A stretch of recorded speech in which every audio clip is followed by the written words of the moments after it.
Hey guys and gals, welcome back to the channel where today we're going to be showing you how to replace your rear wheel bearings on your Trans Am, Firebird, or Camaro. So you can see here is the actual bearing that we're going to be replacing. And here is the dust cap cover that goes on top of it. While you are replacing your rear wheel bearings, you are probably going to want to go ahead and replace your diff cover gasket. Why, you might ask? So you can see here we have our diff cover, so we're going to be removing that and draining the fluid to get to the C-clamps to remove those so that we can remove the rear axles in order to replace the rear bearing. So we'll go ahead and get started. The first thing you're going to want to do is remove the wheels, and then you're going to want to remove the brakes and rotors.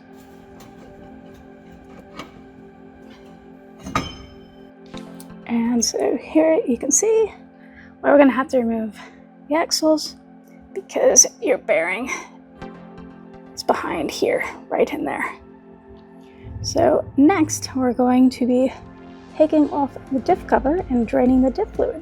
So here you can see we have our diff cover, and I'm going to use a 1/2-inch socket to go ahead and remove all these bolts and take off the cover.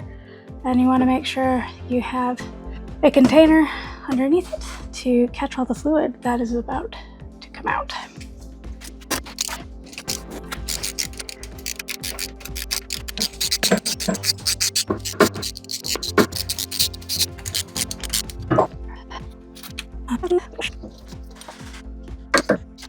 So once you've removed all your bolts, you can go ahead and remove the cover.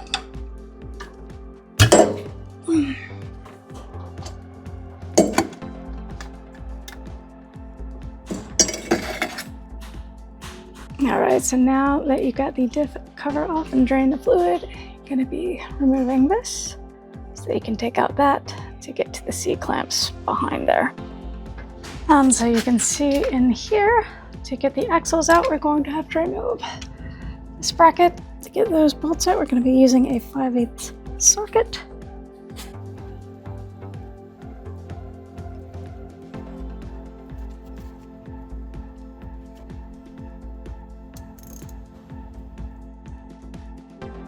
Alright, so it's a bit hard to see, but you have C-clips that are holding in the axles. So this is what they look like. And to remove them, the easiest way to remove them that we found is to just clamp this in. So you push the axle in, and then it will allow the clip to fall out, and you can just get it with a magnet.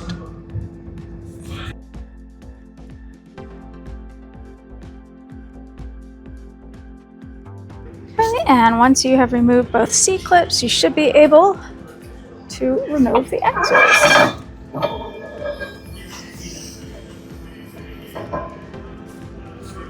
So now you can see here is our seal, and then here is our bearing. So that is what we're going to replace. And this is our cruise control sensor, which is covered in metal filing. So we'll go ahead, clean that off. And maybe our sensor will work again. And try to get all the filings off.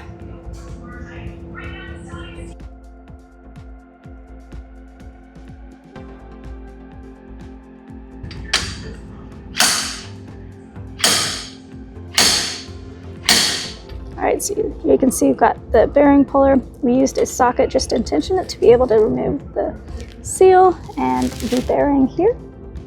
And so that is what it looks like without the bearing and the seal. Alright, so we'll go ahead, remove the other side, and then we'll pack our bearing and install a new bearing and seal.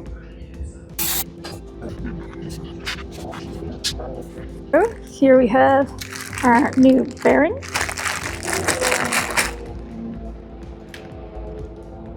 Alright, so we've got our bearing, and just for the install, we're going to add a little bit of PM 703 grease. And we're going to set that in there, and take a socket.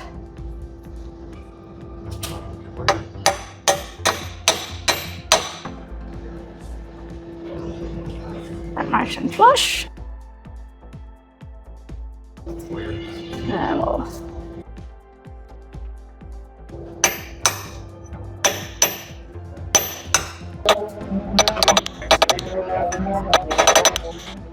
so now you should be able to see we've got the bearing and the seal squarely in place. So now we'll just go ahead and do the other side, and then we can reinstall our axles.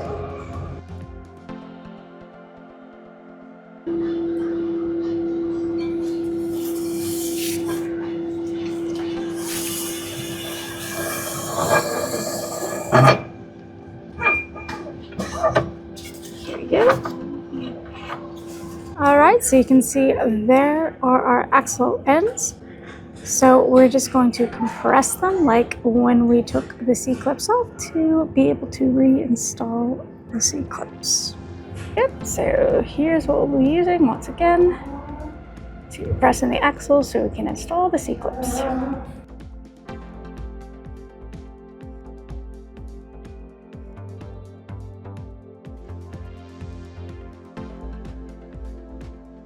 Just pull the hub out. Pull the hub out so it locks.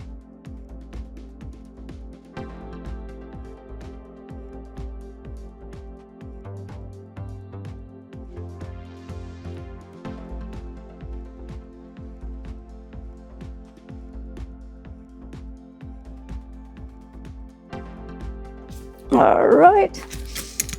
So we're just going to put a little bit of blue Loctite on these threads.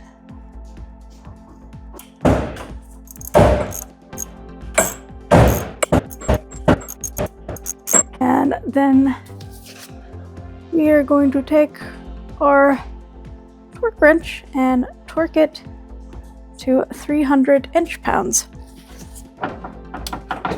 And then we'll reinstall that cap. So we've torqued this to about 25 foot-pounds, and we're going to reinstall these bolts and torque them to about 65 foot-pounds.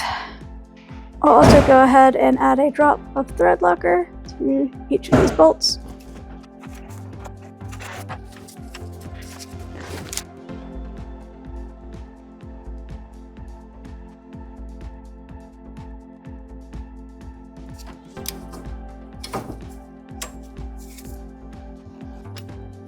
So once you've torqued everything to spec, you can go ahead and reinstall your diff cover. Now, if both surfaces are perfectly flush, you can use a gasket. However, if it's not perfectly flush or you want to assure that it's not going to leak, you can use some gasket maker.